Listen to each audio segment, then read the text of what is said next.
తాజాగా విజయసాయిరెడ్డి అంశం చర్చనీయాంశం అవుతున్న విషయం మనందరికీ తెలిసిందే. ఇక్కడ ముఖ్యంగా విజయసాయిరెడ్డిని DNA టెస్ట్ చేయించుకోమని చెప్పి మరి మదన్ మోహన్ అనే వ్యక్తి డిమాండ్ చేస్తుంటే ఇక్కడ ఈ అంశం కాస్త మరి DNA టెస్ట్ పక్కకు పోయి భూ భాగోతాల విషయం అయితే వెలుగులోకి వస్తోంది.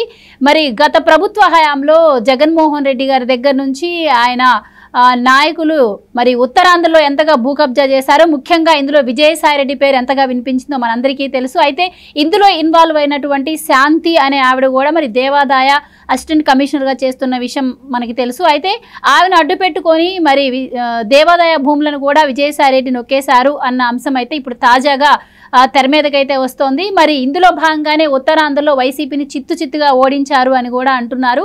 సో దీనికి సంబంధించి అసలు ఉత్తరాంధ్ర భూ భాగోతంకి సంబంధించి ఇది మరి రాష్ట్ర వ్యాప్తంగా ఎలా వ్యాపించింది అనేటువంటి అంశాలన్నీ కూడా తెలుసుకునే ప్రయత్నం చేద్దాం. మనతో ఉన్నారు senior political journalist Durga Kumar గారు. నమస్కారం. నమస్కారం మా గోవర్ధన, మన వీక్షకులు కూడా నమస్కారం. సార్, విజయసాయిరెడ్డి అంశం ఇప్పుడు DNA టెస్ట్ పక్కకి వెళ్ళిపోయి ఆయన చేసిన భూదందా గురించి అయితే బయటకు వస్తుంది.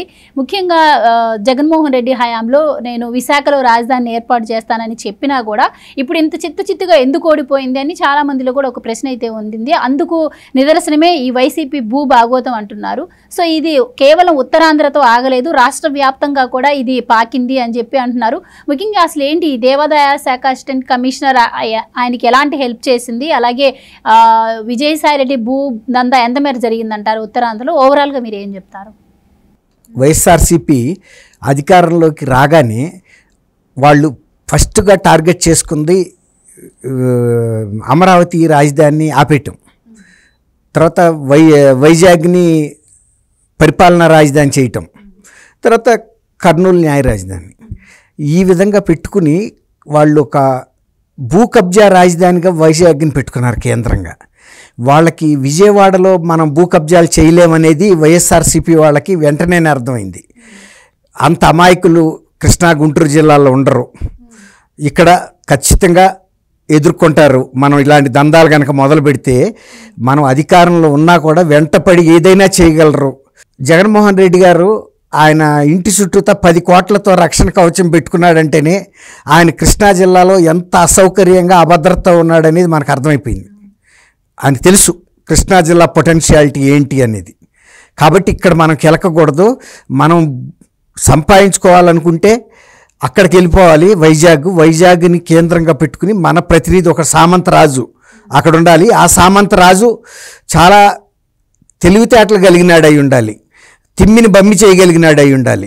అందుకు ఎవరు తవ్వుతారనుకున్నప్పుడు విజయసాయిరెడ్డి గారిని ఆయన ఎంపిక చేసుకున్నాడు. ఆయనతో పాటు అనేక కేసుల్లో దాదాపు 30 కేసుల్లో సహనిందితుడిగా A1గా జగన్మోహన్ రెడ్డి గారు ఉంటే విజయసాయిరెడ్డి గారు నంబర్ 2గా ఉన్నాడు. ఇవన్నీ కూడా ఇంటర్నేషనల్ లెవెల్లో మనీ లాండరింగ్ కేసు. దాన్ని మ్యానిపులేషన్ చేసి ప్లాన్ చేసిందంతా విజయసాయిరెడ్డి గారే. కాబట్టి విజయసాయిరెడ్డి గారు ఇక్కడ భూ కబ్జాలు చేయటానికి కావాల్సిన రూట్స్, రోడ్స్ వేయగలగాలి. ఫస్ట్ వేయటానికి ఎవరైతే బెస్ట్ అనుకున్నప్పుడు ఈయన్ని తీసుకొచ్చారు.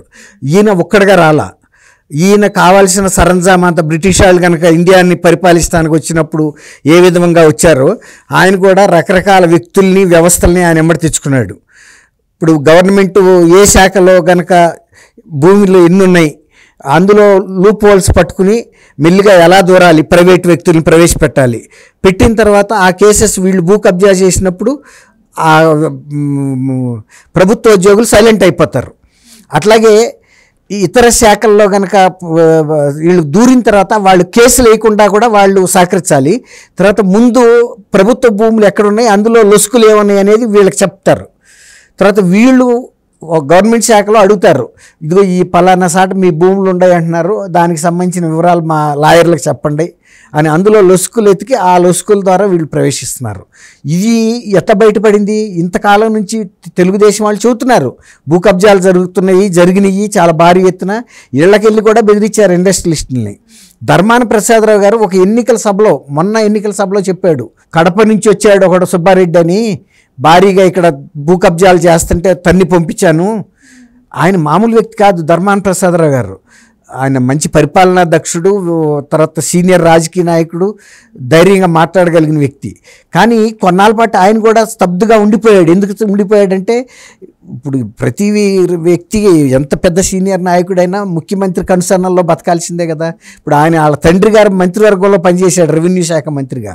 కానీ మరి వాళ్ళ తండ్రి దగ్గర పనిచేయటం ఈజీ, ఆయనకి విఘ్నత ఉంది కాబట్టి భారీగా ఆలోచిస్తాడు, విశాల దృక్పథంతో ఉంటుంది. కానీ జగన్మోహన్ రెడ్డి గారి దగ్గర పనిచేయడం చాలా కష్టం. అందువల్ల అవన్నీ కూడా ఆయన దిగమింగాడు. ఇక దిగమింగలేని పరిస్థితుల్లో బయటపడ్డాడు. ఇప్పుడు ఈ అమ్మాయి శాంతి కేసు ఉంది కదమ్మా, ఇది చాలా ఉల్లిపాయ పొరలాంటిదే అసలు సంఘటన ముందు. కానీ ఈ అమ్మాయిని మామూలుగా ఈ రిలేషన్స్గా ఉపయోగించుకునే దానికన్నా కూడా భూ కబ్జాల్లో ఇంకా అమ్మాయిని ఇంకా ఎక్స్ప్లాయిట్ చేశారు. ఇప్పుడు ఆ అమ్మాయి తను బయట పడలేనంత లోతులో కూరుకుపోయింది. ఆమెకు తెలియలే. ఆమె ఏమనుకుందంటే ఈ పెద్ద పెద్ద సామాజిక వర్గానికి చెందిన పెద్ద నాయకులు నన్ను పక్కన కూర్చోబెట్టుకుని భోంచేస్తున్నారు, నా ఇంటికి వస్తున్నారు, నా బిడ్డలకి ఏదో గిఫ్ట్లు ఇస్తున్నారు అనుకుంది. కానీ ఇప్పుడు ఆ రాములమ్మలో ఒక పాట పాడతాడు చూడమ్మా, ఓ రాములమ్మ నువ్వు ఇదని ఆఖరికి ఇట్లా ఎక్స్ప్లాయిట్ అయిపోయిందని. అట్లా ఉంది ఈ అమ్మాయి పరిస్థితి. ఇప్పుడు వాళ్ళ సామాజిక వర్గానికి చెందిన ఏకలవ్య సంఘం రాష్ట్ర అధ్యక్షుడు గురునాథం గారని అప్పట్లో ఈ స్టువర్ట్పురం అని ఉండేదమ్మా. స్టువర్ట్పురంలో ఏంటంటే బ్రిటిష్ టైంలో ఉన్న క్రిమినల్స్ని కన్విక్షన్ అయిన తీసుకెళ్ళి ఇక్కడ పెట్టి సెటిల్మెంట్ చేశారు. స్టువర్ట్పురంలో ఉంచి రిఫార్మ్ చేసి మీరు కొంతవరకు మారి బతకండ్రా బాబు సమాజంలో అని. అందుకే స్టువర్ట్పురం అనేది బ్రిటిష్ సెటిల్మెంట్, ఒక రెవెన్యూ సెటిల్మెంట్గా చేసి వాళ్ళని అక్కడ రిఫార్మ్ చేయడానికి పెట్టారు. అప్పుడు ఆ తర్వాత కూడా ఏకలవ్య సంఘం అని పెట్టి, అంటే అసలు యాక్చువల్గా ఇది ఏకలవ్య సంఘం అంటే ఎరుకుల సంఘం అని. ఆయన గురునాథం గారిని ఇవాళ చాలా మీడియాల్లో కూడా ఆయన మాట్లాడుతున్నాడు.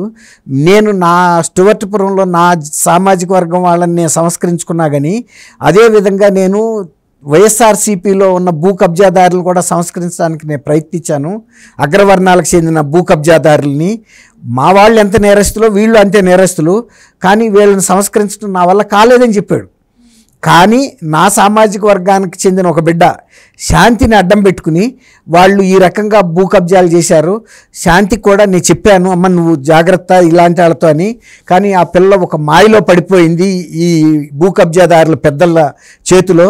ఇప్పుడు ఆ అమ్మాయిని కాపాడుకోవాల్సిన అవసరం ఉందని ఆయన గురునాథం గారు ఇవాళ ఛానల్స్కి వచ్చి చెప్తున్నాడు. ఆయన ఒక రాష్ట్ర స్థాయి ఏకలవ్య సంఘం నాయకుడు ఆయన. అంటే వాళ్ళని నేను స్టువర్ట్పురంలో అప్పుడు గజ్జెల ప్రసాద్ అని వీళ్ళంతా అంతర్రాష్ట్ర దోపిడీ ముఠా అనమాట. వాళ్ళు ఏదన్నా అనుకున్నారంటే ఈవెన్ ఒకసారి ఇందిరాగాంధీ గారు కూడా అడిగిందంట ఆ గజ్జెల ప్రసాద్ అనేవాడిని ఒకటి నాకు చూపించమని, ఎందుకంటే కథలుగా చెప్పుకునేవాళ్ళు. అయితే ఈ వైఎస్ఆర్సీపీ భూ కబ్జాదారులని, అగ్రవర్ణ చెందిన కబ్జాదారులు నేను సంస్కరించలేకపోయానని నిస్సాయితీ వ్యక్తం చేశాడు. వీళ్ళు చేసిన భూ కబ్జా ఈ సంఘటన ద్వారా చాలా బయటకు వచ్చేసింది. ఇప్పుడు ఈ అమ్మాయితో పాటు ఇంకొక లాయర్ ఉన్నాడు చూసారా, రాష్ట్ర రెవెన్యూ లాయర్, ఆయన పేరు సుభాష్ రెడ్డిని కూడా అక్కడ పెట్టుకున్న కారణం ఏంటంటే ఈ భూ కబ్జాలకు సంబంధించిన ఈ పత్రాలని పరిశీలించడం, ఆ భూమిలోకి ఎలా ప్రవేశించాలి, ఎలా కేసులు వేయాలి, ఎలా మనం కాజేయాలి. ఆయనే చెప్పాడు, మేము మామూలుగా చేయలేదు, ఈ గీతం కాలేజీ వాళ్ళని కూడా కొట్టి అవతల పారేసాము, ఎవరి మీద పడితే వాళ్ళ మీదకి వెళ్ళిపోయారు. ఈ అమ్మాయి ఉంది కదా ప్రభుత్వ భూములకు సంబంధించిన లాయర్గా ఇతను పెట్టారు. ఇప్పుడు ఆయన అంతకుముందు టెలిఫోన్ టాక్స్ బయటకు వచ్చినాయి, అన్ని మీడియాలో ప్రసారం అవుతున్నాయి. వీళ్ళు చేసిన ఘనకార్యాలను వాళ్ళే చెప్పుకుంటున్నారు, మేము ఎంత అరాచకాలు సృష్టించామని. ఇవాళ ఇంకొక కప్పులు వాళ్ళ ప్రైవేటు భూమిని వాళ్ళు చుట్టాల దగ్గర, వాళ్ళ మామ దగ్గర డెవలప్మెంట్కి తీసుకుని అపార్ట్మెంట్ కడుతుంటే ఇదే శాంతి వెళ్ళి ఎన్నిసార్లు వాళ్ళని ఆటంకపరిచిందంట. వాళ్ళ కోర్టు ఆర్డర్లు చూపించినా సరే ఇది గవర్నమెంట్ది, దేవాదాయ శాఖదని చెబుతుందంట ఆమె. వాళ్ళు లాయర్ల దగ్గరికి వెళ్తే ఏం లేదయ్యా మీకు క్లియర్గా ఉంది, మీరు వెళ్ళి కట్టుకోమని. ఇవి 40 మందినో 60 మందినో పోలీసులను తీసుకెళ్ళి అడ్డం కొట్టి ఎంత వేధించిందంట. 5 లక్షల రూపాయల లంచం కూడా తీసుకుందని చెబుతున్నారు వాళ్ళు. అవన్నీ మా దగ్గర ఆడియో వీడియో రికార్డులు ఉన్నాయని చెబుతున్నారు. శ్రీనివాస్ అనే ఒక దేవస్థాన గుమస్తా ద్వారా ఇచ్చాము మేము, అవన్నీ మా దగ్గర ఆడియోలు ఉన్నాయని. మళ్ళీ 5 లక్షలు తీసుకొని దూరుకుందా, మళ్ళీ వచ్చి అవన్నీ కూడా ప్రైమ్ అంటే మేజర్గా ఒక సెంటర్లో ఉన్న స్థలం అది.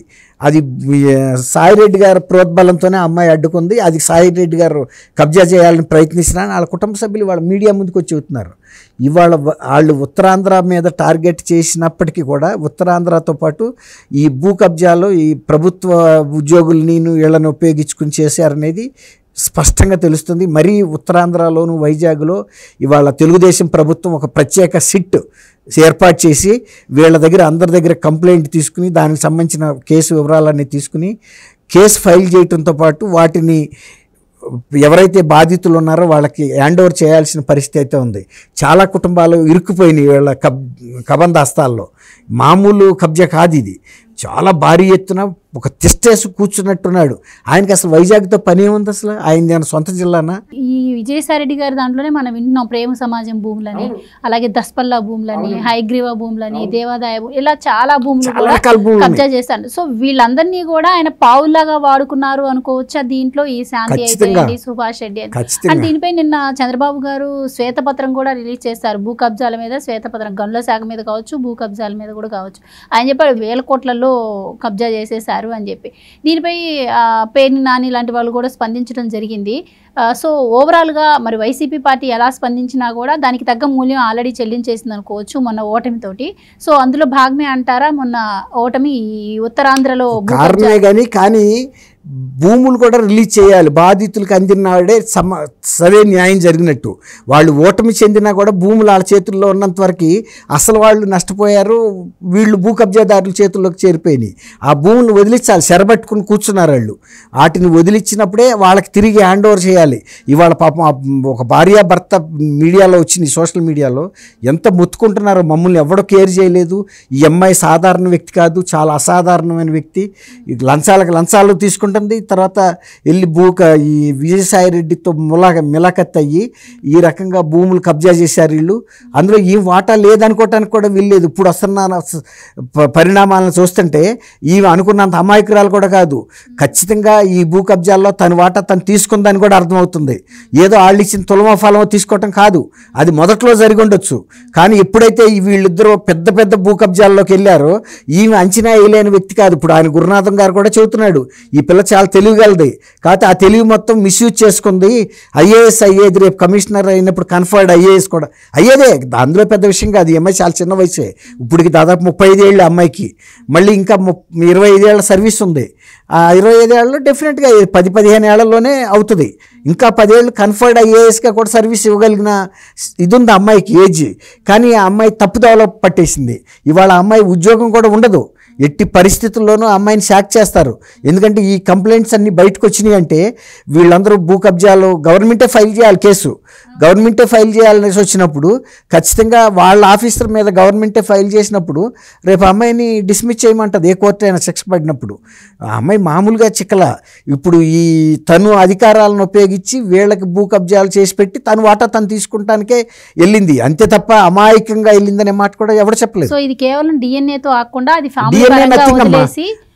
డిఎన్ఏ ఆవగింజలో 60 వంతు, సముద్రంలో ఒక ఆవగింజ అంతే. డిఎన్ఏ వాళ్ళ కుటుంబ వ్యవహారం.